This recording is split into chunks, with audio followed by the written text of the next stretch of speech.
मैं यहां आया आपसे कुछ बातें कहने के लिए, और कुछ गंभीर बातें कहना चाहता हूं। हालांकि इस देश में अब परंपरा टूट गई है गंभीर व्याख्यानों की, गंभीर भाषणों की। आजकल इस देश में जिस तरह के भाषण होते हैं, वो भाषण मुझे लगता नहीं कि इस देश को कोई दिशा दे पा रहे। गंभीर बातें होती नहीं हैं, न समाज में हो रही हैं, न पार्लियामेंट के अंदर हो रही हैं। जिनको देश की दिशा देनी चाहिए वो दिशाहीन हो गए हैं। तो दिशाहीन लोग कभी समाज को दिशा नहीं दे पाते। मेरे जैसे आदमी को इस काम में लगना पड़ा, ये मैं बहुत खुशी से नहीं लगा हूं। देश की परिस्थितियां, देश के हालात, बढ़ते हुए इस देश के ऊपर अंतर्राष्ट्रीय दबाव, बढ़ती हुई गुलामी, टूटता हुआ समाज, शक्तिहीन होता हुआ समाज, बढ़ती हुई गरीबी, बेरोजगारी, ये तमाम बड़े कारण हैं जिन्होंने मेरे जैसे नौजवान को बहुत अंदर से परेशान किया है। और उस परेशानी में ही मैं इस काम में लगा हूं। मेरे सोचने का ढंग थोड़ा फर्क है। किसी भी समस्या के बारे में मैं जब विचार करता हूं तो थोड़ा गहरे जाता हूं उस समस्या में। उसका शायद एक कारण यह भी हो सकता है कि मैं विज्ञान और तकनीकी का विद्यार्थी रहा और आज भी हूं। तो विज्ञान और तकनीकी का विद्यार्थी होने के नाते किसी भी समस्या की समाधान तलाशने के लिए उसके जब तक हिस्टोरिकल एस्पेक्ट को समझ नहीं लेता, तब तक मुझे वो समस्या समझ में नहीं आती।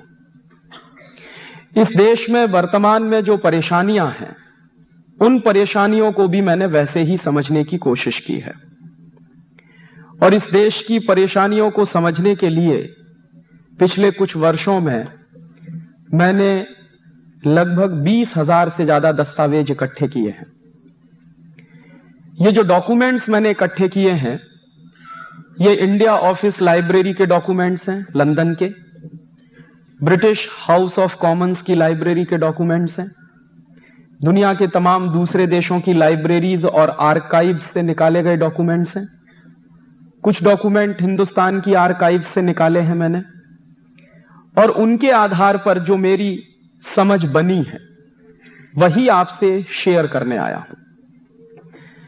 वो सही भी हो सकती है, गलत भी हो सकती है, और विनम्रता से यही कह रहा हूं कि अगर आपको कहीं गलत लगे तो आप जरूर मुझे सुधारने की कोशिश करें। ये एक बड़ा अभियान है, देश का काम है जिसमें मैं लगा हुआ हूं, और अगर मुझसे गलती होगी तो सारे देश को उसका नुकसान सहन करना पड़ेगा। तो ये आपकी जिम्मेदारी है कि मेरी गलतियों को सुधारें। देश आजाद हो गया है और आजादी के 50 साल पूरे हो गए। सारे देश में राजनीतिक स्तर पर एक जश्न जैसा माहौल है, हालांकि उसकी आत्मा मरी हुई है। और माहौल इस तरह का है कि हम तो आजाद हो गए हैं, 50 साल पूरे हो गए हैं, ये देश गणतंत्र हो गया है। और हिंदुस्तान की पार्लियामेंट में भी उस दिन 15 अगस्त माने 14 अगस्त की रात 1997 को आपने जो कुछ देखा वो देखा ही होगा। आजादी का एक बड़ा मेला सा मनाया गया। इस देश में आजादी के जश्न मनाने की भी कुछ ऐसी परंपराएं पड़ रही हैं, जैसे उदाहरण के लिए इस देश में आजादी का जश्न मनाने के लिए अमेरिका से एक संगीतज्ञ आ गया था, यानी। तो हिंदुस्तान की आजादी का जश्न मनाने के लिए अमेरिका से संगीतकार बुलाया जाता है, ये मेरे समझ के बाहर की बात है। उस यानी को हिंदुस्तान की आजादी के बारे में क्या समझ है और कितनी समझ है, और साथ ही साथ उस यानी को संगीत की कितनी समझ है जो मेरे देश में चलता है और बजाया जाता है। फिर एक दिन मैंने सुना, अखबारों में पढ़ा कि हिंदुस्तान की आजादी का जश्न मनाने के लिए अमेरिका की एक नाटक कंपनी आई, उसका नाम था पॉल टेलर की कंपनी।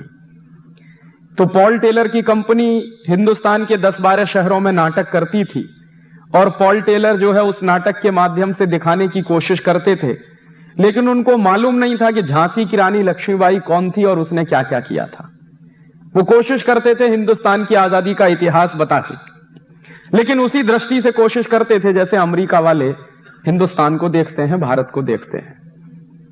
और दुर्भाग्य यह है कि हिंदुस्तान की आजादी के जश्न के जितने कार्यक्रम हो रहे हैं वो सब विदेशी कंपनियों द्वारा स्पॉन्सर हो रहे हैं। माने जिन विदेशी कंपनियों के कारण इस देश की आजादी चली गई थी, जिस ईस्ट इंडिया कंपनी और अंग्रेजों के कारण इस देश की आजादी चली गई थी, अभी उन्हीं देशों की कंपनियों को हमारे देश की आजादी से इतना प्यार कैसे हो गया। टेलीविजन पे रात दिन विज्ञापन आप देखिए तो जितने विज्ञापन हिंदुस्तान की आजादी के कार्यक्रम के आते हैं वो सब विदेशी कंपनियों द्वारा प्रायोजित किए हुए होते हैं। तो ये कुछ विद्रूपताएं हैं, ये कुछ विडंबनाएं हैं इस देश की। और इसी विडंबना के बीच में मेरी बात आपसे कहने की कोशिश कर रहा हूं कि ये जो आजादी के 50 साल पूरे हुए हैं, हम कहां आ गए हैं और हुआ क्या है पिछले 50 साल में। पिछले 50 साल में जो कुछ इस देश में हुआ है उसको अगर ठीक से समझना हो मेरे जैसे विद्यार्थी के लिए, तो मैं हिंदुस्तान के पिछले 500 साल को भी समझना चाहता हूं कि पिछले 500 साल इस देश में क्या हुआ है। और पिछले 500 साल इस देश में जो कुछ हुआ है अगर वो समझ में आ जाएगा तो अभी जो कुछ चल रहा है वो भी आपके समझ में आ जाएगा। और मैं मेरी बात यहां से शुरू कर रहा हूं कि इस देश में कोई आजादी आई नहीं है और इस पर ताली बजाने की जरूरत नहीं है। यह मेरे दिल का दर्द है।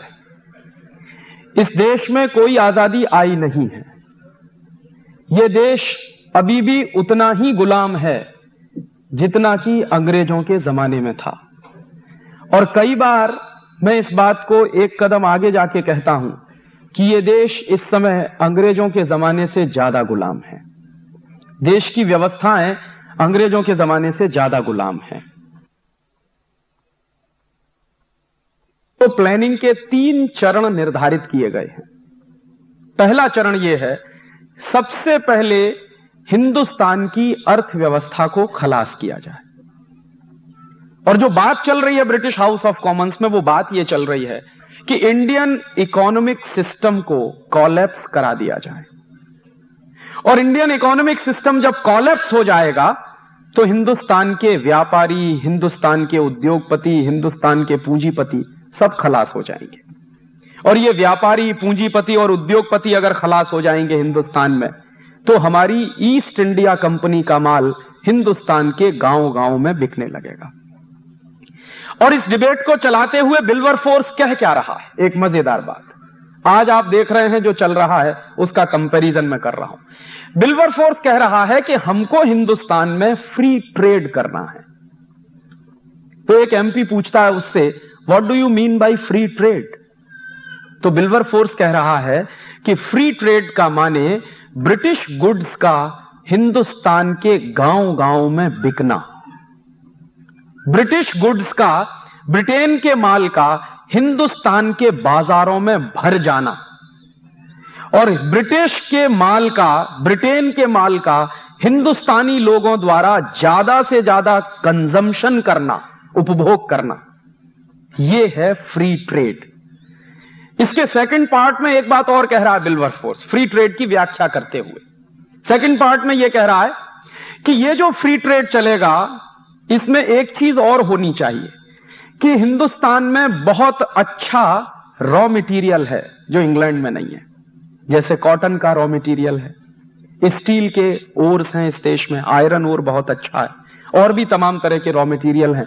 तो वो कह रहा है कि कुछ इस तरह का फ्री ट्रेड चलना चाहिए कि जिससे हिंदुस्तान का सारा रॉ मटेरियल ब्रिटेन में आना शुरू हो जाए और उस रॉ मटेरियल के लिए हमको एक नया पैसा खर्च नहीं करना पड़े और उस रॉ मटेरियल से हम फिनिश प्रोडक्ट बनाएं और वापस इंडियन मार्केट में ले जाकर बेचें। तो जब ये डिबेट कंक्लूड हो रही है तो उस डिबेट को इंप्लीमेंट करने के लिए पॉलिसीज बनाई जा रही हैं। और वो पॉलिसीज क्या बन रही हैं? पहली पॉलिसी बनी है और ईस्ट इंडिया कंपनी को एक चार्टर इशू किया गया है। ये ईस्ट इंडिया कंपनी जब आई है तो 20-20 साल के चार्टर उसको दिए जाते हैं। पहला चार्टर 1601 में मिला है, फिर दूसरा चार्टर 1621 में मिलता है, फिर इस तरह से 20-20 साल से चार्टर दिए जाते हैं। चार्टर माने अधिकार पत्र। तो इस तरह से 1813 की यह डिबेट जब कंक्लूड हो गई है तो ईस्ट इंडिया कंपनी को एक स्पेशल चार्टर इशू किया गया है हाउस ऑफ कॉमन्स की तरह से, और उस तरफ से, और चार्टर का नाम है चार्टर फॉर फ्री ट्रेड। और मैं जोर दे रहा हूं इस फ्री ट्रेड शब्द पर कि ये जो फ्री ट्रेड शब्द है ये कोई नया नहीं है, ये 250-300 साल पुराना शब्द है। आज जो कुछ आप अखबारों में पढ़ते हैं, सुनते हैं कि इस देश में लिबरलाइजेशन हो रहा है, ग्लोबलाइजेशन हो रहा है, किस लिए हो रहा है? फ्री ट्रेड के लिए हो रहा है। तो ये फ्री ट्रेड तो इस देश में अंग्रेजों ने भी चलाया है। और अंग्रेज इस देश में फ्री ट्रेड क्यों चला रहे हैं? इंडियन इकोनॉमिक सिस्टम को बर्बाद करना है और ब्रिटिश इकोनॉमिक सिस्टम को इस देश में स्थापित करना है, इसके लिए वो फ्री ट्रेड चला रहे हैं। तो उस फ्री ट्रेड में पॉलिसीज क्या बन रही हैं? जो सबसे पहली पॉलिसी बनी है कंपनी सरकार की, 1813 में इस देश में कंपनी की सरकार है, ब्रिटेन की सरकार नहीं। ब्रिटेन की सरकार आई है 1858 के बाद, रानी की सरकार सीधे 1858 के बाद आई है। उसके पहले कंपनी की सरकार है, माने ईस्ट इंडिया कंपनी की सरकार है। तो ईस्ट इंडिया कंपनी की सरकार जो है वो पॉलिसी क्या बना रही है? फ्री ट्रेड का चार्टर आ गया है और उसके आधार पर जो सबसे पहली पॉलिसी बनाई जा रही है वो पॉलिसी क्या है? ब्रिटिश माल पर हिंदुस्तान में कोई टैक्स नहीं लगेगा और उसके बदले में जो हिंदुस्तानी माल होगा उस पर ज्यादा से ज्यादा टैक्स लगाया जाए। नतीजा क्या निकलेगा? अगर ब्रिटिश माल इस देश में टैक्स फ्री हो जाएगा तो गांव गांव में ब्रिटिश माल सस्ता हो जाएगा, और हिंदुस्तानी माल पर लगातार टैक्स बढ़ा दिया जाएगा तो हिंदुस्तानी माल महंगा हो जाएगा।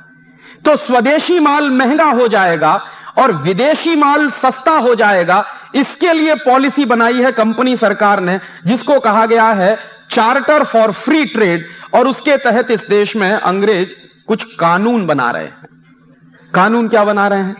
ब्रिटेन के माल पर तो टैक्स हटा दिया पूरी तरह से, और कोई इंपोर्ट ड्यूटी नहीं लगेगी ब्रिटेन के माल पर, और हिंदुस्तानी माल बनाने वाले लोगों पर सबसे पहला टैक्स लगाया गया central excise and salt tax. और यह अंग्रेजों ने क्यों लगाया है सेंट्रल एक्साइज टैक्स? ताकि हिंदुस्तान में माल बनाने वाले लोगों का माल महंगा हो जाए। तो सेंट्रल एक्साइज टैक्स लगा दिया, माने जो वस्तुएं बन रही हैं उस पर उत्पाद कर, वस्तुओं के उत्पादन पर कर।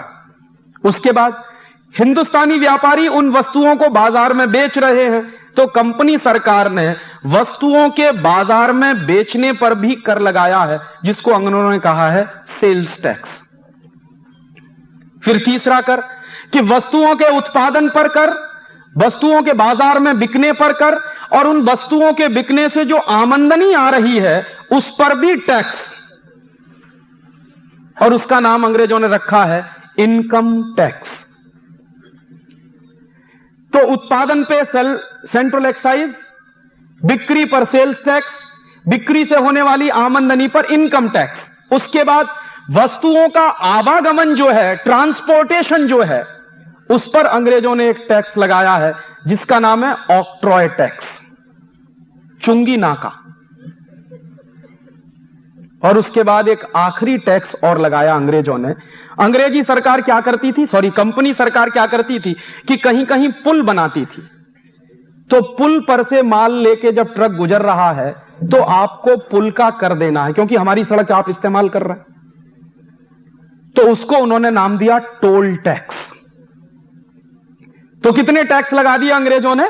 वस्तुओं के उत्पादन पर सेंट्रल एक्साइज, वस्तुओं की बिक्री पर सेल्स टैक्स, उसके बाद इनकम पर इनकम टैक्स, उसके बाद ट्रांसपोर्टेशन के लिए आपको टोल टैक्स और ऑक्ट्रॉय टैक्स।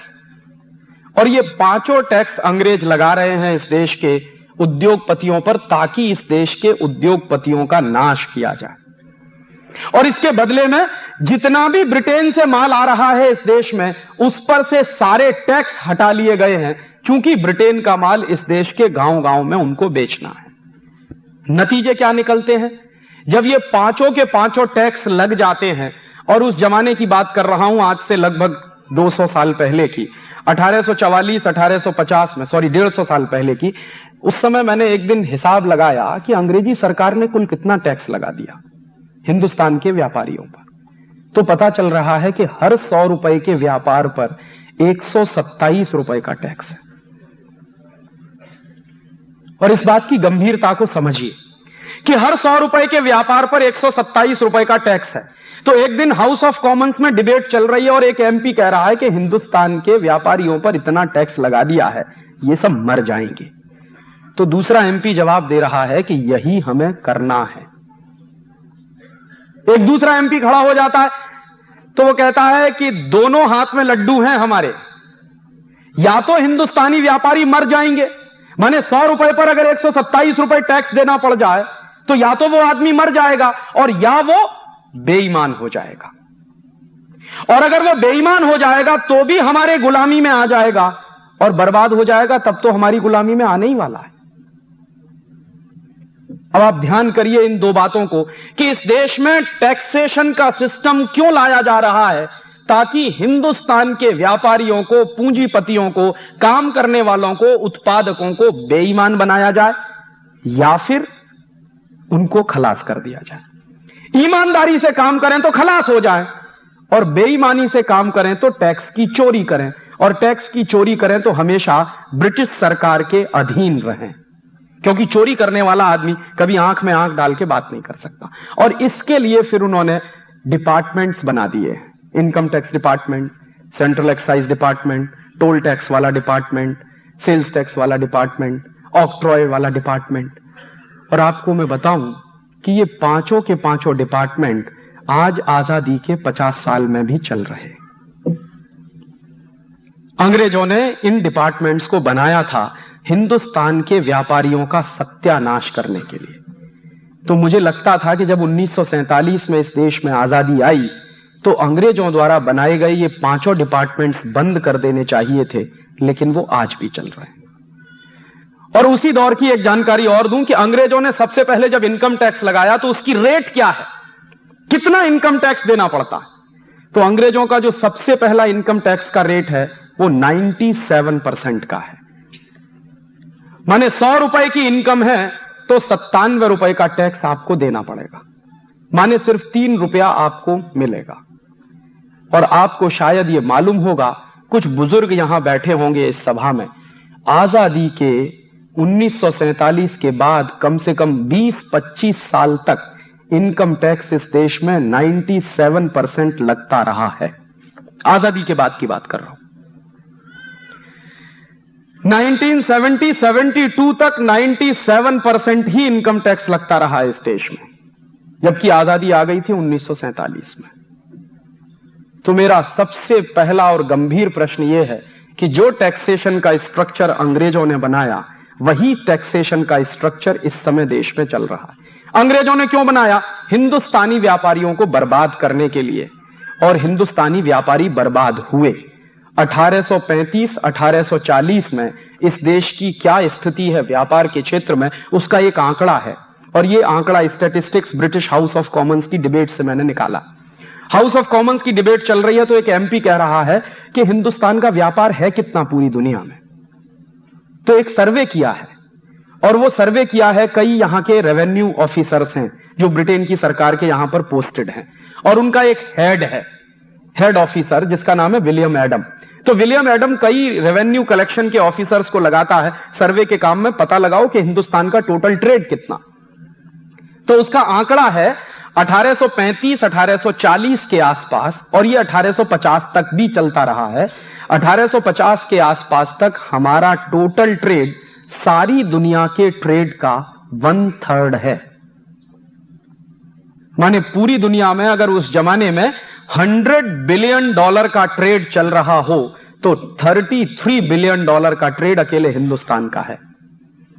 इसको एक दूसरे तरीके से भी कह सकते हैं कि आज से 150 साल पहले इस देश का कुल व्यापार सारी दुनिया के व्यापार का 33% है। और इस बात को एक तीसरे तरीके से ऐसे भी कहा जा सकता है कि 1850 के आसपास तक दुनिया में जो टोटल एक्सपोर्ट हो रहा है उस एक्सपोर्ट में हिंदुस्तान का प्रतिशत 33% है। और आज आजादी के 50 साल के बाद हिंदुस्तान का हिस्सा टोटल वर्ल्ड मार्केट में कितना है जानते? रिजर्व बैंक ऑफ इंडिया के फिगर्स हैं, ये मेरे नहीं, last year reserve bank of India की रिपोर्ट ये बता रही है कि टोटल वर्ल्ड ट्रेड में हिंदुस्तान का कंट्रीब्यूशन क्या है? 0.01%। हम जब गुलाम हैं अंग्रेजों के और अंग्रेज इस देश का सत्यानाश करने पर तुले हुए हैं और 150 साल पहले की ये बातें हैं, तब इस देश में कोई हाईटेक नहीं है, तथाकथित हाईटेक नहीं। हाईटेक तो है, लेकिन ये जो सो कॉल्ड हाईटेक है वो नहीं है। इंडस्ट्रीज का स्ट्रक्चर भी मेगा स्ट्रक्चर नहीं है, माने मेगा प्रोजेक्ट्स इस देश में नहीं है। तब हमारा टोटल वर्ल्ड मार्केट में कंट्रीब्यूशन 33% है। और आज इस देश में लाखों लाख करोड़ रुपए के इन्वेस्टमेंट के बाद, 244 नेशनल पब्लिक सेक्टर के होने के बाद, इतनी विदेशी कंपनियों को बुलाने के बाद, हिंदुस्तान में इतने बड़े बड़े घराने होने के बाद, इतनी हाईटेक लेने के बाद, टोटल वॉल्यूम ऑफ ट्रेड कितना है? 0.01%। तो हम तरक्की की तरफ बढ़ रहे हैं या विनाश की तरफ बढ़ रहे हैं? कहा यह जा रहा है कि आप बहुत तरक्की कर रहे हैं। तो मैं मानता था कि तरक्की होती अगर 33% वाला ट्रेड हमारा 50% हो गया होता, 70% हो गया होता, तो मानता कि हिंदुस्तान ने तरक्की कर ली है। लेकिन यह तो घट के 0.01% पे आ गया। तो हम तरक्की कर रहे हैं या कहीं पीछे की तरफ जा रहे हैं? और इसी के साथ याद आ गई एक बात, तो बता रहा हूं। विलियम एडम ने जो सर्वे कराया है, उस सर्वे में कुछ ऐसे आश्चर्यजनक तथ्य हैं जो आप सुनेंगे तो चकरा जाएंगे। विलियम एडम अपनी रिपोर्ट में लिख रहा है कि 1835-1840 के आसपास हिंदुस्तान में स्टील बनाने वाली 10,000 फैक्ट्रियां हैं, आज से 150 साल पहले। और वो जो 10,000 स्टील बनाने वाली फैक्ट्रियां हैं, उनमें जो स्टील बनता है 1850 के आसपास, वो स्टील इस क्वालिटी का है कि आप उसको वर्षों वर्षों तक पानी में पड़ा रहने दीजिए, उस पर जंग नहीं लग सकता। वो मेहरौली का खंभा सैकड़ों साल से खड़ा हुआ है, उस पर 1% भी कहीं जंग नहीं है। और आज आधुनिक टेक्नोलॉजी से बनने वाले किसी भी स्टील को आप अपने आंगन में फेंक दीजिए, 3 महीने बारिश में उसको पड़ा रहने दीजिए, मैं चैलेंज से कहता हूं उस पर जंग लग जाएगा। 150 साल पहले स्टील बन रहा है इस देश में, तो उस पर 1% का जंग नहीं लगता, वर्षों वर्षों तक ऐसे ही है। और 10,000 फैक्ट्रियां स्टील बना रही हैं। और टोटल प्रोडक्शन ऑफ स्टील कितना है उस जमाने में, यह सुनेंगे तो और आश्चर्य करेंगे। टोटल स्टील प्रोडक्शन है 1850 में हिंदुस्तान का एक साल का करीब करीब 80 से 90 लाख टन एक साल का। और आज जानते हैं कितना स्टील प्रोडक्शन है इस समय देश में? मुश्किल से 72 से 75 लाख टन। इतने मेगा प्रोजेक्ट्स हैं, इतना हैवी इन्वेस्टमेंट है, इतने बड़े बड़े सफेद हाथी हमने खड़े किए हुए हैं, तब स्टील प्रोडक्शन है 70 लाख टन के आसपास। और उस जमाने में 10,000 स्टील बनाने की फैक्ट्रियां हैं, तो उनका स्टील प्रोडक्शन है करीब 80 से 90 लाख टन। और हिंदुस्तान 1850 में स्टील एक्सपोर्टिंग कंट्री रहा है।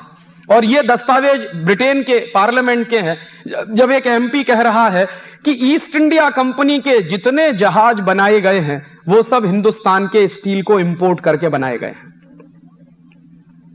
और उस जमाने में 1850 के आसपास सबसे बढ़िया जो स्टील बनता है वो हिंदुस्तान में बनता है, या फिर एक दूसरा देश है डेनमार्क में बनता है।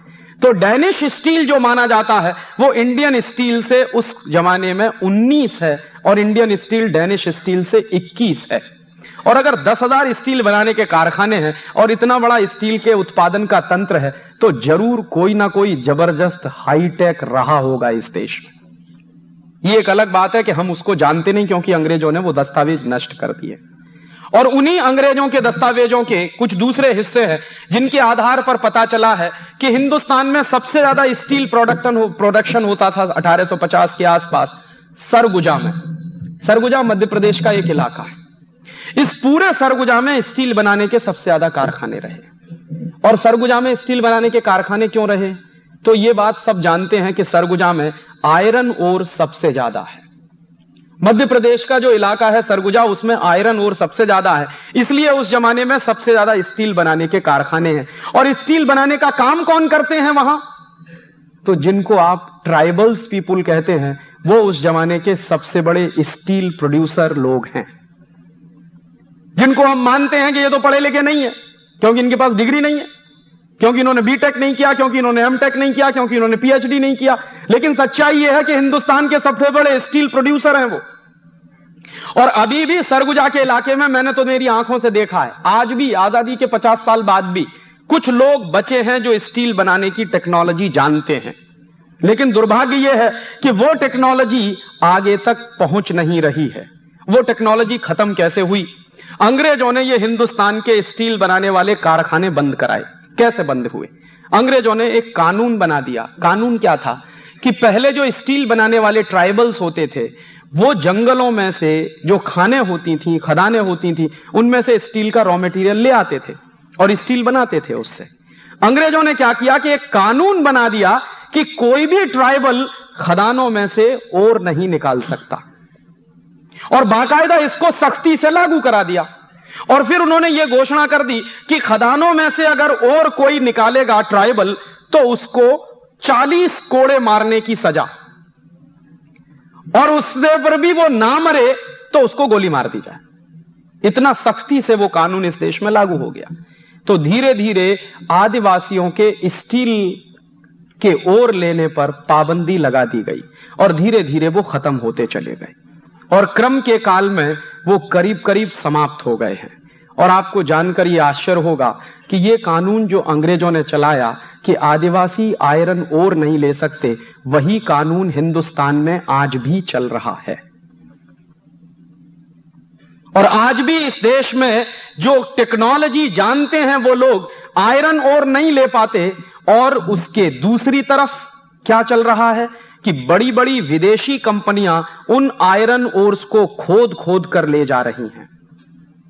जापान की एक कंपनी है, उसका नाम है निप्पन डेर्नो, वो इसी धंधे में लगी हुई है। तो जापान की कंपनी को तो हिंदुस्तान की खदानें खोद कर ले जाने की खुली छूट है, लेकिन हिंदुस्तान का कोई आदिवासी उस खदान में से रॉ मटेरियल लाकर स्टील बनाए तो उस पर पाबंदी लगी हुई है, वो रॉ मटेरियल नहीं ले सकता। और मैं मान सकता हूं कि यह कानून अंग्रेजों ने बनाया, अंग्रेजों की सरकार थी, उनके अपने स्वार्थ थे, उनको यह देश बर्बाद करना था। मैं ये कैसे मान लूं कि आजादी के 50 साल के बाद भी वही कानून चल रहा? आज तो हमारी सरकार है, आज तो हमारे लोग हैं जो पार्लियामेंट में बैठे हैं। अब तो हम मानते हैं कि यह देश अंग्रेजों की गुलामी से आजाद हो गया है। तो फिर वही कानून जो अंग्रेजों ने चलाया इस देश को बर्बाद करने के लिए, वो क्यों चल रहा है? और क्यों नहीं कोई राजनीतिक पार्टी इस सवाल पर सोचती कि विदेशी कंपनियां तो रॉ मटेरियल खोद खोद कर ले जा रही हैं। जापान की कंपनी निप्पन डेर्नो जो रॉ मटेरियल ले जाती है वो कौड़ी के दाम में जाता है और उससे स्टील बनाकर वापस इसी देश में लाकर बेचती है और फिर दूसरी बार भी मुनाफा लेकर जाती है। यह धंधा तो अंग्रेजों के जमाने में चलता था, वो तो आज भी चल रहा है। कैसे मैं मानूं कि यह देश आजाद हो गया? और इस तरह से अंग्रेजों ने क्या किया है कि इस देश के तमाम हुनरमंद लोगों को बर्बाद। और आपने एक किस्सा और भी सुना होगा कि ये स्टील बनाने वाले लोगों को ऐसे बर्बाद किया अंग्रेजों ने। एक दूसरा किस्सा सुनाऊं। हिंदुस्तान में बहुत बेशकीमती और बेहतरीन कपड़ा बनाने वाले कारीगर होते थे, और उन कारीगरों के हाथ का बनाया हुआ कपड़ा सारा देश जानता है कि एक छोटे से रिंग में से पूरा थान पार निकलता था। ढाका की मलमल इस देश में बनती थी। ढाका उस जमाने में इसी देश का हिस्सा था। बांग्लादेश तो 72 में बना है, उसके पहले वो थोड़ा पाकिस्तान का हिस्सा था और 47 के पहले हमारे देश का हिस्सा था। और ये किस्सा मैं आपसे कह रहा हूं 1750 से 1850 के बीच का। इतना बेहतरीन कपड़ा बनाने वाले जो कारीगर होते थे, उनके हाथ का बुना हुआ कपड़ा कोई कल्पना नहीं कर सकता कि मशीन इतना महीन कपड़ा बुन सकती है क्या। जिस टेक्नोलॉजी, जिस हुनर से वो कपड़ा बनाते थे, और सारी दुनिया में वो कपड़ा बिकता था, मशहूर था हिंदुस्तान का कपड़ा। सबसे ज्यादा जो एक्सपोर्ट अर्निंग्स होती थी हमारे देश को, वो दो ही चीजों से होती थी, या तो हमारे मसाले बिकते थे या हमारा कपड़ा बिकता था। तो कपड़ा बनाने वाले जो कारीगर थे, अंग्रेजों को उनसे परेशानी थी। अंग्रेजों को क्या परेशानी थी? लंकाशायर और मानचेस्टर का कपड़ा इस देश में बिक नहीं पाता था, क्योंकि हिंदुस्तानी कपड़ा ही इतने क्वालिटी का बनता था, कोई खरीदता ही नहीं था लंकाशायर और मानचेस्टर के कपड़े को। तो अंग्रेजों ने क्या किया? फ्री ट्रेड के नाम पर हिंदुस्तान का बेहतरीन कपड़ा बनाने वाले कारीगरों के अंगूठे काटे गए, उनके हाथ काटे गए। सूरत के इलाके में दस्तावेज है मेरे पास, 1 लाख से ज्यादा कारीगरों के अंगूठे कटे हैं अंग्रेजों के जमाने। बिहार में एक इलाका है, उसका नाम है मधुबनी। मधुबनी के इलाके में अंग्रेजों ने करीब 2.5 से 3 लाख कारीगरों के हाथ काटे हैं। और अंग्रेजों की ईस्ट इंडिया कंपनी यह काम करते हुए बड़ा गर्व महसूस कर रही है। और जब लंकाशायर और मैनचेस्टर का कपड़ा बिकना शुरू हो जाएगा तो हिंदुस्तान की कपड़ा मिलें बंद हो जाएंगी। और यह हिंदुस्तान का कपड़ा उद्योग इस देश का सबसे बड़ा उद्योग है, जो सबसे ज्यादा एक्सपोर्ट अर्निंग देता है। अगर यह कॉलेप्स हो जाएगा तो इंडियन इकोनॉमी कॉलेप्स हो जाएगी। यह डिबेट है ब्रिटिश पार्लियामेंट की, और उसके बाद उन्होंने यह कर दिया। बाद में क्या हुआ है कि लंकाशायर और मैनचेस्टर से आने वाले कपड़े पर टैक्स हटाया गया, और हिंदुस्तान के व्यापारियों के ना सिर्फ अंगूठे और हाथ काटे गए हैं, बल्कि हिंदुस्तान के व्यापारी जो कपड़ा बना रहे हैं उन पर टैक्स भी बढ़ा दिया गया। सूरत की टेक्सटाइल इंडस्ट्री पर 1840 के बाद अंग्रेजों ने 1000% एक्स्ट्रा टैक्स लगाया ताकि यह इंडस्ट्री बंद हो जाए। और मैनचेस्टर और लंकाशायर का कपड़ा टैक्स फ्री कर दिया है ताकि इस देश में गांव गांव में गली गली में वही कपड़ा बिकने लगे। बाद में यहां से वो रॉ मटेरियल भी ले जा रहे हैं, और रॉ मटेरियल जो जा रहा है वो कॉटन के रूप में जा रहा है। और अंग्रेजों को रॉ मटेरियल ले जाने के लिए बड़ी प्रॉब्लम आ रही है उस जमाने में। तो उस प्रॉब्लम को सॉल्व करने के लिए अंग्रेजों ने जानते हैं क्या किया? रेल चलाई है इस देश में। मेरे बहुत सारे लोग कहते हैं, मेरे दोस्त कहते हैं कि अगर अंग्रेज नहीं आते तो इस देश में रेल नहीं होती। और रेल अंग्रेजों ने चलाई क्यों है? रेल अंग्रेजों ने चलाई है ताकि हिंदुस्तान के गांव गांव से कॉटन इकट्ठा करके रेल में भर के उसको बंबई तक पहुंचाया जाए, और बंबई से पानी के जहाज में भर के लंदन ले जाया जाए। सबसे पहली रेल चली है इस देश में, ये अहमदाबाद बंबई वाली, ये सबसे पुरानी रेलवे लाइन है इस देश की। एक्सपेरिमेंट के रूप में अंग्रेजों ने जो रेल चलाई है वो सबसे पहले चलाई है बंबई से ठाणा के बीच में। लेकिन जब एक्सपेरिमेंट सक्सेसफुल हो गया है तो फिर उन्होंने सबसे पहली रेल चलाई है अहमदाबाद और बंबई के बीच में। ये जो अहमदाबाद और बंबई का पूरा इलाका है, ये सबसे बेस्ट किस्म के कॉटन प्रोड्यूसर एरियाज रहे हैं। तो यहां से क्या होता है, रेल चल रही है, उसमें कॉटन भर भर के यहां आ रहा है बंबई के बंदरगाह पर, और बंबई के बंदरगाह से वो कॉटन जहाजों में भरकर इंग्लैंड जा रहा है। तो जहाजों में जो कॉटन भरकर इंग्लैंड जाता था तो अंग्रेजों को अपने खाली जहाज भेजने पड़ते थे ताकि यहां का कॉटन भर के लंदन जाए। तो अक्सर क्या होता था कि अंग्रेजों के जो जहाज आते थे खाली या खाली, वो कभी कभी डूब जाया करते थे। अक्सर खाली जहाज जो होता है वो समुद्र में डूबने के चांसेस उसके ज्यादा होते हैं। तो अंग्रेजों ने उसकी एक युक्ति निकाली थी कि वहां से जहाज खाली नहीं आना चाहिए। तो अंग्रेज क्या करते थे कि उसमें नमक भर के उस जहाज को हिंदुस्तान में भेजा करते थे, और वो नमक यहां बंबई के बंदरगाह पे निकाल दिया जाता था, और उसमें फिर कॉटन भर के वो जहाज वापस लंदन चला जाता था। नतीजा क्या होने लगा कि अंग्रेजों के जहाज आते थे तो नमक आता था तो नमक का ढेर लग जाता था। तो अंग्रेजों की ईस्ट इंडिया कंपनी को प्रॉब्लम हुई कि इस नमक का करें क्या। तो उन्होंने एक नियम बना दिया कि हिंदुस्तान के गांव गांव में ब्रिटेन का नमक बिकवाना शुरू कर दो। तो इसके लिए उन्होंने क्या किया? इसके लिए उन्होंने यह किया कि हिंदुस्तान में जो अपना नमक बनता था स्वदेशी, उस पर टैक्स लगा दिया, और ब्रिटेन का जो नमक आता था उसको टैक्स फ्री कर दिया। नतीजा क्या निकला कि हिंदुस्तान में अंग्रेजों का गांव गांव में नमक भी बिकने लगा। और यह बात गांधी जी को बर्दाश्त नहीं थी। गांधी जी की उम्र उस जमाने में, यह 1890 की बात मैं कह रहा हूं, मुश्किल से 20-21 साल की उम्र थी। 20-21 साल की उम्र में वो लंदन में थे, और लंदन की एक वेजिटेरियन काउंसिल के मेंबर थे। तो लंदन की वेजिटेरियन काउंसिल के मेंबर की हैसियत से उन्होंने एक लेख लिखा था 1890 में, उसकी फोटोकॉपी मुझे मिल गई है। उस लेख में गांधी जी लिख रहे हैं कि ये अंग्रेज कितने क्रूर हैं, इन्होंने हिंदुस्तानी नमक पर भी टैक्स लगा दिया है। और हिंदुस्तानी नमक पर टैक्स लगा के इन्होंने क्या किया है, गांव गांव में हिंदुस्तानी नमक महंगा हो गया है। और अंग्रेजों की चाल यह है कि उनका जो ब्रिटिश नमक है वो हिंदुस्तान के गांव गांव में बिके। और वो क्या कह रहे हैं, वो कह रहे हैं कि अंग्रेजों के दोनों हाथ में लड्डू हैं। इंडियन नमक पर टैक्स लगा दिया है तो इंडियन नमक महंगा हो गया है, उससे रेवेन्यू कलेक्शन भी बढ़ गया अंग्रेजों का, और ब्रिटेन का नमक गांव गांव में सस्ता हो गया है, उसकी बिक्री से मुनाफा भी हो रहा। और तब गांधी जी कह रहे हैं कि ये तो इतना क्रूर कानून है, इसके खिलाफ तो कुछ होना चाहिए। गांधी जी की उम्र उस समय मुश्किल से 20-21 साल की है, लेकिन उस उम्र में उनके दिमाग में यह मंथन चल रहा है कि कुछ होना चाहिए। और वो मंथन चलते चलते 1930 में नमक सत्याग्रह के रूप में प्रकट हुआ। और गांधी जी ने नमक सत्याग्रह किया क्यों है? गांधी जी ने नमक सत्याग्रह इसलिए किया है कि अंग्रेजों का नमक इस देश में बिक रहा है, इंडियन नमक पर टैक्स लगा हुआ है, हिंदुस्तानी लोगों को नमक बनाने से रोका जाता है, अंग्रेजों के लोग इस देश में नमक बनाते हैं और बेचते हैं। इस कानून को मैं तोड़ूंगा और इसके खिलाफ मुझे सत्याग्रह करना है। गांधी जी के साथ इस सत्याग्रह में आने के लिए कोई तैयार नहीं है, तो गांधी जी कह रहे हैं कि मैं अकेले जाऊंगा। उस जमाने में पंडित मोतीलाल नेहरू गांधी जी को चिढ़ा रहे हैं और क्या कह रहे हैं पंडित मोतीलाल नेहरू कि बापू अगर नमक सत्याग्रह करने से आजादी मिल जाए तो कोई भी आजादी ना ले ले इस देश में। तो मोतीलाल नेहरू को गांधी जी कह रहे हैं कि पंडित तुम एक बार नमक कानून तोड़कर देखो तो तुमको पता चल जाएगा कि आजादी आती है कि नहीं आती है। और इस देश में नमक सत्याग्रह आजादी के प्रतीक के रूप में उभर कर आया और उस गांधी नाम के व्यक्ति ने दांडी के समुद्र तट पर एक मुट्ठी नमक हाथ में लेकर 6 अप्रैल 1930 को कसम खाई है कि आज के बाद इस देश में अंग्रेजों का नमक नहीं बिकेगा। गांव-गांव में, गली-गली में अपना नमक हम बनाएंगे और इसके लिए हमको नमक कानून तोड़ना पड़ेगा तो हम तोड़ेंगे। और उस नमक कानून को तोड़ने में लाखों लाखों लोग जेल गए हैं। पूरे देश में लाखों लाखों लोग अंग्रेजों की लाठीचार्ज से घायल हुए और हजारों लोग उसमें मर गए। बाद में अंग्रेजी सरकार को झुकना पड़ा है और वो सारा का सारा वापस किया गया।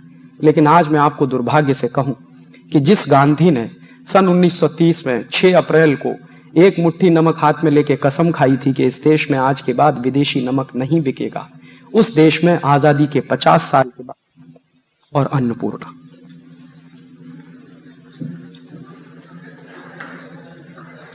और ये ताली बजाने की बात नहीं,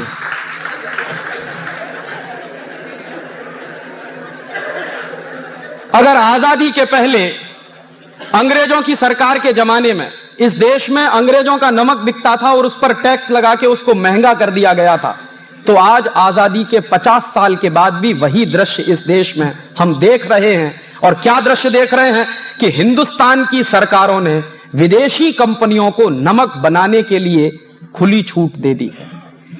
इस नमक को बनाने में कौन सी हाई टेक है, आप जरा मुझे बताइए। नमक को बनाने में कौन सी मशीन लगती है, यह मुझे बताइए। सूरज की रोशनी होती है, समुद्र का पानी होता है। सूरज की रोशनी और समुद्र के पानी के मिलन से नमक बन जाता है और हिंदुस्तान में हजारों साल से यह टेक्नोलॉजी इस्तेमाल होती है। सारी दुनिया के कई देशों में यही टेक्नोलॉजी इस्तेमाल होती है। और इस काम के लिए भी अगर विदेशी कंपनियों को बुलाया जाए तो मैं कैसे मान लूं कि यह देश आजाद हो गया है। और कहीं गांधी जी की आत्मा देखती होगी स्वर्ग से तो 8-8 आंसू रोती होगी कि जिस देश में मैंने नमक सत्याग्रह किया उस विदेशी कंपनी का नमक ना खाया जाए, इसके लिए आज इस देश के लोग बाजार में विदेशी कंपनी का नमक खरीद रहे हैं।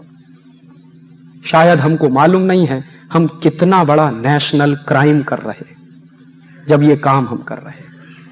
और इसलिए मैं मानता नहीं कि ये देश आजाद हो गया है। इस देश में गुलामी के पहले की जो व्यवस्थाएं थी, आजादी के पहले की जो व्यवस्थाएं थी, वही व्यवस्थाएं चल रही हैं और अंग्रेजों ने इस तरह से इस देश को खलास किया है। एक दो और उदाहरण दूं आपको कि अंग्रेजों के जमाने की व्यवस्थाएं कैसे चल रही हैं। 1865 में अंग्रेजों ने इस देश में एक कानून बना दिया। उस कानून का नाम था इंडियन फॉरेस्ट एक्ट। और यह कानून अंग्रेजों ने क्यों बनाया? यह कानून अंग्रेजों ने बनाया कि हिंदुस्तान में जंगल जो होते थे वो ग्राम समाज की संपत्ति होते थे, गांव सभा की संपत्ति होते थे। तो गांव के लोगों का जंगल पर अधिकार होता था और जब जंगल गांव समाज की संपत्ति होते थे, ग्राम सभा की संपत्ति होते थे, तो जंगलों की रखवाली करने का काम गांव के लोगों का होता था। और गांव के लोग मानते थे कि ये हमारी प्रॉपर्टी है, तो उस प्रॉपर्टी को सुरक्षित और संरक्षित रखने के उन्होंने 50 तरीके अपनाए थे। हिंदुस्तान में आज भी एक ऐसी जाति है राजस्थान में जिस जाति का नाम है विश्नोई। और एक बार मैं ये विश्नोई जाति के लोगों के गांव में जाके आया। अलवर जिले के आसपास के इलाके में ये विश्नोई जाति के लोग काफी रहते हैं। तो एक बार मैं उनके गांव में गया था व्याख्यान करने के लिए। तो मैंने उनके गांव के सरपंच और मुखिया से कहा कि आप मुझे अपने गांव का इतिहास बताइए पहले, फिर मैं आपसे कुछ कहूंगा। पहले तो मैं आपसे सुनने आया। तो गांव के मुखिया ने बताया कि राजीव भाई, सन 1865 में अंग्रेज सरकार ने हमारे विश्नोई जाति के हजारों लोगों का कत्ल किया। मैंने कहा क्यों?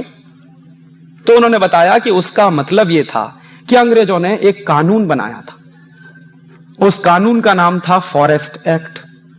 तो मेरे समझ में आ गया कि अच्छा, इंडियन फॉरेस्ट एक्ट, हाँ वही कानून। तो मैंने कहा उसमें तो यह कर दिया था अंग्रेजों ने कि जो जंगल गांव समाज की संपत्ति होते थे, उन जंगलों को सरकार की संपत्ति घोषित कर दिया था, एक ही कानून से, एक ही झटके में। तो होता क्या था कि सरकार की संपत्ति घोषित होने से पहले अंग्रेज जब जंगलों को काटा करते थे तो अक्सर आदिवासियों के साथ उनके झगड़े होते थे। आदिवासी पेड़ कटने नहीं देते थे, अंग्रेज पेड़ काटते थे। और उस विश्नोई गांव के लोगों ने मुझे बताया कि जब अंग्रेज लोग हमारे यहां पेड़ काटने के लिए आते थे तो हमारी महिलाएं पेड़ पकड़ के खड़ी हो जाती थी। पहले महिला का गर्दन कटती थी, उसके बाद पेड़ कटता था। हमारे नौजवान पेड़ पकड़ के खड़े हो जाते थे, पहले नौजवानों का शरीर कटता था, उसके बाद पेड़ कटता था। और हजारों हजारों पेड़ को बचाने के लिए इस तरह से हमारे जाति के लोगों ने कुर्बानियां दी हैं। और यह सब कुछ अंग्रेजों ने किया था 1865 के इंडियन फॉरेस्ट एक्ट के कानून के आधार पर। और 1865 में जैसे ही वो कानून पारित हो गया तो वैसे ही अंग्रेजों ने क्या घोषित कर दिया कि अब पूरे हिंदुस्तान के जो जंगल हैं वो अंग्रेजी सरकार की संपत्ति है। और जब वो सरकार की संपत्ति घोषित हो गए तो सरकार जैसे चाहे उनका इस्तेमाल करे। गांव समाज के लोगों को कोई हक ही नहीं है। उन्होंने हजारों हजारों साल से जंगलों को लगाया है, उन्हीं लोगों का जंगलों पर कोई हक नहीं है जिन्होंने जंगल लगाए हैं, जिन्होंने जंगल खड़े किए हैं। और जिनको जंगलों से कुछ लेना देना नहीं और जो जानते नहीं कि जंगल कैसे लगाए जाते हैं, उनको पेड़ काटने का अधिकार मिल गया, क्योंकि एक्ट बना दिया अंग्रेजों ने। और अंग्रेजों के काम करने का तरीका क्या था कि जब किसी को मारना हो, खलास करना हो, बर्बाद करना हो तो उसके लिए कानून बना दो। तो वो क्या कहते थे, हम तो कानून का पालन कर रहे हैं, माने आपकी जेब कट रही है, आपकी बर्बादी हो रही है और अंग्रेजों के लिए वो कानून का पालन हो रहा है। तो 1865 में उन्होंने कानून बना दिया। अब उस कानून के पालन करने के लिए उन्होंने हिंदुस्तान के हजारों हजारों आदिवासियों को मार दिया, क्योंकि वो जंगल बचाने की लड़ाई लड़ते थे। उस कानून में एक प्रोविजन है।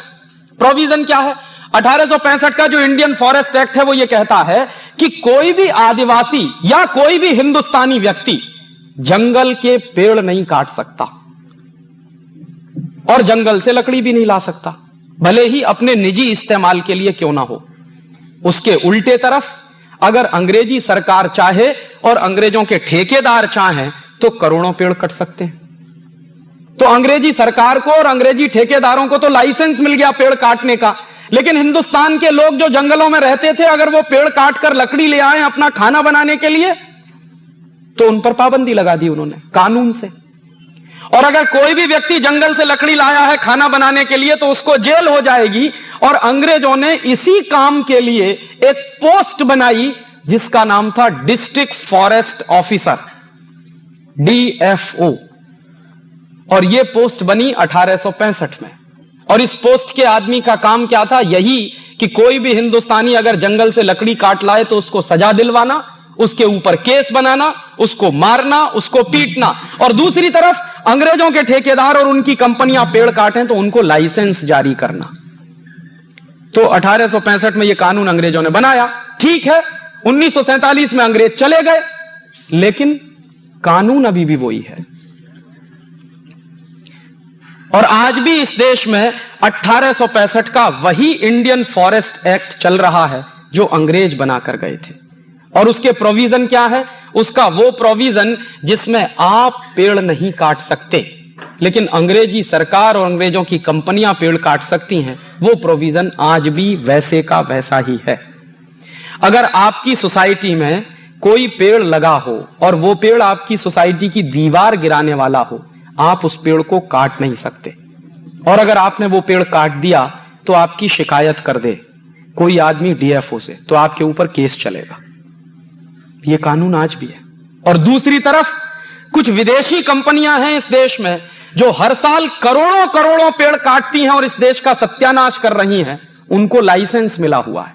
जैसे एक कंपनी है, उसका नाम है ITC, इंडियन टोबैको कंपनी। नाम से ऐसा लगता है जैसे ये हिंदुस्तानी, लेकिन मूलतः ये अमेरिका और ब्रिटेन के पैसे से चलने वाली कंपनी। ये कंपनी क्या करती है? सिगरेट बनाती है।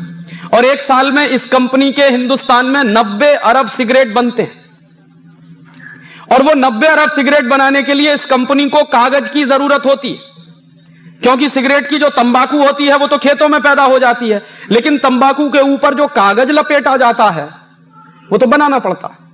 और वो कागज लपेटकर जो सिगरेट की स्टिक बन जाती है उसको पैकेट के अंदर बंद करना पड़ता है, तो पैकेट के लिए भी कागज बनाना पड़ता है।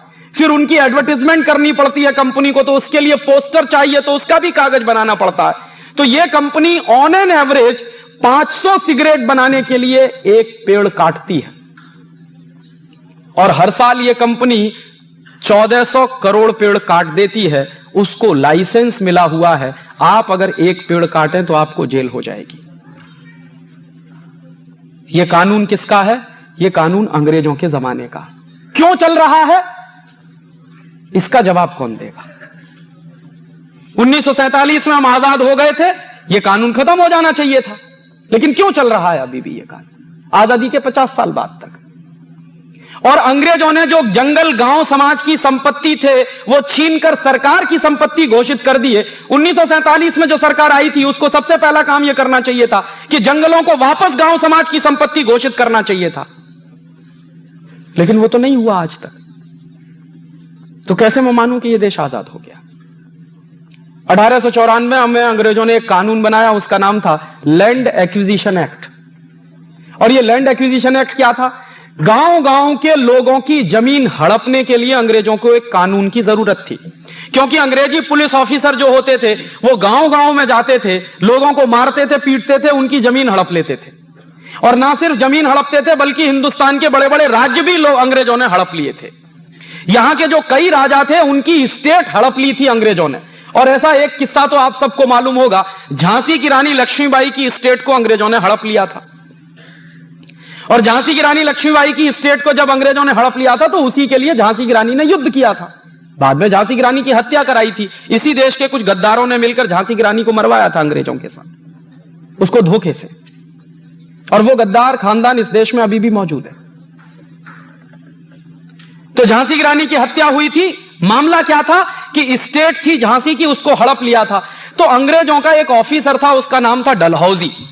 डलहौजी अक्सर यह कहा करता था कि ये हमको हमेशा स्टेट हड़पनी पड़ती है, गांव गांव की संपत्ति हमको हड़पनी पड़ती है, और इसके लिए हमको बड़ी हिंसा करनी पड़ती है, और अंग्रेजों को बड़ी मुश्किल भी सहन करनी पड़ती है। क्यों ना इसको हड़पने का एक कानून बना दिया जाए?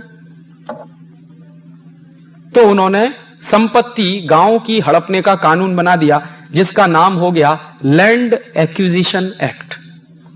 और वो लैंड एक्विजिशन एक्ट आज से 103 साल पहले अंग्रेजों ने बनाया, ताकि गांव गांव की जमीन को छीना जाए, किसानों की जमीन को छीन लिया जाए, और वो जमीन छीनकर अंग्रेजी सरकार ईस्ट इंडिया कंपनी को बेचे या किसी विदेशी कंपनी को बेचे। ये धंधा करती थी उस जमाने की अंग्रेज सरकार। और आपको मैं बताऊं कि दुर्भाग्य आज हमारा यह है कि वो 103 साल पुराना कानून आज भी इस देश में चल रहा है। बस इतना फर्क हुआ है कि उस जमाने में अंग्रेज सरकार इस देश के गांव की जमीन छीनकर विदेशी कंपनियों को बेचती थी। अब हमारी सरकारें गांव के किसानों की जमीनों को छीनकर विदेशी कंपनियों को बेच रही है। इतना ही फर्क है। पहले जो धंधा अंग्रेज करते थे, अब वही धंधा भारत की सरकारें कर रही हैं, तमाम प्रदेशों की सरकारें कर रही हैं। और ये सरकारें तर्क क्या देती हैं कि देश के प्रगति के लिए, देश के भले के लिए गांव की जमीन छीनकर विदेशी कंपनियों को देना बहुत जरूरी है। और उसी के आधार पर क्या हुआ है, पिछले 5 वर्षों में, सन 1991 से लेकर 1996 के बीच में महाराष्ट्र की हजारों हेक्टेयर जमीन विदेशी कंपनियों को बेची गई है। हजारों हेक्टेयर जमीन गांव के लोगों से छीनकर, उनकी पिटाई करके, उनको मारकर, उनको डरा के, उनको धमका के उनकी जमीनें छीनी गई हैं और विदेशी कंपनियों को दी गई। गुजरात में पिछले 5 साल में हजारों हेक्टेयर जमीन किसानों की छीनकर विदेशी कंपनियों को बेची गई है। और हिंदुस्तान का कोई एक प्रदेश ऐसा नहीं है, कर्नाटक में हजारों हेक्टेयर के जंगल कटवाए गए हैं ताकि विदेशी कंपनियों के कारखाने वहां लग सकें। कोजेंट्रिक्स की बिजली की जो परियोजना आ रही है कर्नाटक में, वो इसी आधार पर आ रही है कि दक्षिण के वो जो पश्चिम घाट है वहां का, उसके जो बेहतरीन जंगल है उनको कटवाया जाए और विदेशी कंपनी की परियोजना चले वहां पर। यह धंधा तो अंग्रेज सरकार करती थी इस देश में। अगर वही धंधा आजादी के 50 साल के बाद हमारी सरकार कर रही है तो इसको मैं अंग्रेजी सरकार कहूं कि हिंदुस्तानी सरकार कहूं? और मैं कैसे मान लूं कि यह देश आजाद है? जिस तरह से अंग्रेज जमीन छीना करते थे गांव गांव की, वैसे ही जमीन अगर आज छीन रही है और दी जा रही है विदेशी कंपनियों को, तो कैसे माने कि यह देश आजाद हो गया? काम तो वही चल रहे हैं, देश तो वैसे ही चल रहा है, सरकारें तो वैसे ही काम करती हैं जैसे अंग्रेजों के जमाने में करती थी। 1860 में अंग्रेजों ने एक कानून बनाया, उसका नाम था इंडियन पुलिस एक्ट। और ये जो 1860 का इंडियन पुलिस एक्ट बनाया, ये अंग्रेजों ने क्यों बनाया? इसलिए बनाया कि 1857 में इस देश में क्रांति हो गई थी, विद्रोह हो गया था, बगावत हो गई थी सारे देश में। मंगल पांडे को फांसी की सजा हुई थी बैरकपुर की छावनी में, और सारे देश में आग लग गई थी। गांव गांव में नौजवान खड़े होने लगे थे, युवकों के मंडल आ गए थे, और वो युवकों के मंडल फिर अंग्रेजी सरकार के लिए खतरा पैदा करते थे। तो अंग्रेजी सरकार ने हिंदुस्तान के क्रांतिकारियों को पीटने के लिए, मारने के लिए, उन पर गोली चलाने के लिए एक स्पेशल कानून बनाया जिसका नाम था इंडियन पुलिस एक्ट। और उस पुलिस एक्ट में उन्होंने क्या किया कि हर अंग्रेजी सिपाही के हाथ में एक डंडा पकड़ा दिया कि तुम हिंदुस्तानी क्रांतिकारियों पर लाठी चार्ज कर सकते हो। और कानून कैसे बनाया? कानून ऐसे बनाया कि हर अंग्रेजी पुलिस ऑफिसर को, हर अंग्रेजी सिपाही को हिंदुस्तान के क्रांतिकारियों पर लाठी चार्ज करने का अधिकार होता था, जिसको तकनीकी भाषा में मैं कहता हूं कि हर अंग्रेज ऑफिसर को राइट टू ऑफेंस था, लेकिन पिटने वाले को राइट टू डिफेंस नहीं था। और जैसे अंग्रेज सिपाही किसी को पीट रहा है, बदले में अगर वो व्यक्ति जो पिट रहा है वो अंग्रेजी सिपाही को पीट दे, तो केस उस व्यक्ति के ऊपर चलता था जिसने अंग्रेज सिपाही को पीटा, ना कि अंग्रेज सिपाही के ऊपर जो पीट रहा है। इसी को तकनीकी भाषा में कहते हैं कि हर अंग्रेज को राइट टू ऑफेंस था, लेकिन पिटने वाले को राइट टू डिफेंस नहीं था। और इस काम के लिए अंग्रेजों ने हर सिपाही के हाथ में डंडा पकड़ा दिया, और उस डंडे के बाद इस देश में दनादन लाठी चार्ज होना शुरू हो गया। और जो कानून अंग्रेजों ने बनाया था 1860 में, वही कानून आज भी चल रहा है इस देश में। और आपको शायद मालूम नहीं होगा कि हिंदुस्तान का हर कांस्टेबल हाथ में डंडा लिए क्यों घूमता है। ये हिंदुस्तान के हर कांस्टेबल के हाथ में डंडा किसने दिया? कानून कौन सा है जो हाथ में वो डंडा लेके घूमता? वो कानून अंग्रेजों के जमाने का है, 1860 का। और वो डंडा क्यों दिया? ताकि हिंदुस्तानी लोगों को पीटो, अपने ही भाइयों को पीटो। हमारे बहुत सारे लोग अंग्रेजी सरकार में नौकरी करते थे, अंग्रेजी पुलिस में नौकरी करते थे, तो हिंदुस्तानी अधिकारियों से हिंदुस्तानियों को पिटवाते थे अंग्रेज। अंग्रेज ऑफिसर बाद में आते थे, पहले हिंदुस्तानी भाइयों को पीटते थे। और यह दृश्य मैं मान सकता हूं कि 1860 में चलता होगा, जब यह देश गुलाम होगा अंग्रेजों का। आज आजादी के 50 साल के बाद भी अगर वही दृश्य हमको देखने को मिले, तो कैसे मैं मानूं कि यह देश आजाद हो गया? और इसी 1860 के इंडियन पुलिस एक्ट के आधार पर, क्योंकि हर अंग्रेजी पुलिस ऑफिसर को राइट टू ऑफेंस होता था और मरने वाले को राइट टू डिफेंस नहीं होता था, इसी आधार पर गोलीकांड हुआ था 13 अप्रैल 1919 को जलियांवाला बाग में। और जलियांवाला बाग में जो गोलीकांड हुआ था 13 अप्रैल सन 1919 को, उसमें हुआ क्या था? 20,000 क्रांतिकारियों की एक मीटिंग चल रही थी, शांतिपूर्वक, जिसमें कहीं कोई उत्तेजना नहीं थी। और एक भी क्रांतिकारी के हाथ में ना लाठी थी, ना डंडा था, ना बंदूक थी, ना पिस्तौल थी, कुछ भी नहीं था। और उन क्रांतिकारियों के ऊपर गोली चलाने का आदेश दिया डायर ने। और डायर ने जिस तरह से गोली चलाई, वो जलियांवाला बाग जिसने देखा हो, मैं तो वहां 3 बार गया हूं। उस में घुसने के लिए बहुत छोटा सा रास्ता है, मुश्किल से 3.5 फीट का रास्ता है, बहुत छोटा। उस रास्ते पर डायर ने तोप ले जाके लगा दी कि कोई भाग ना सके, और चारों तरफ से वो घिरा हुआ है, बड़ी बाउंड्री है उसकी। तो 20,000 लोगों की मीटिंग चल रही थी, डायर अंदर घुसा, फौज उसकी बिखर गई और बिना चेतावनी दिए गोली चला दी। 18 मिनट तक बराबर फायरिंग होती रही, और 18 मिनट की फायरिंग में 2,000 लोग मर गए वहीं पर। और 2,000 लोग मर गए। बाद में डायर के ऊपर जब केस चला था, तो उसने बयान दिया था कि मेरे पास गोलियां खत्म हो गई थी, अगर होती तो और आधा घंटे चला था। तो जब वो गोलियां चली, 2,000 लोग मर गए, और बाकी लोग जो मरे वो भगदड़ से मरे। जो बच गए वो कुएं में कूदे जान बचाने के लिए, और कुएं में कूदे तो वहां मरे। और उन गोलियों से मरने वाले लोगों के जो दृश्य होते थे, इतने भीवत्स तरह से लोगों को मारा है उन्होंने, इतनी नृशंसता से, इतने क्रूर कृत्यों से उन्होंने मारा लोगों को। बाद में डायर के ऊपर जब केस चला तो डायर बाइज्जत बरी हो गया, उसको फांसी की सजा नहीं हुई। क्यों नहीं हुई? क्योंकि जज ने कहा कि 1860 का जो पुलिस एक्ट है वो डायर को गोली चलाने का अधिकार देता है, मरने वाले को राइट टू डिफेंस नहीं देता, इसलिए डायर का कोई कसूर नहीं है इसमें। और डायर को ना सिर्फ छोड़ दिया गया बल्कि उसको लंदन में बड़े भारी सम्मान के साथ एक उपाधि दी गई थी।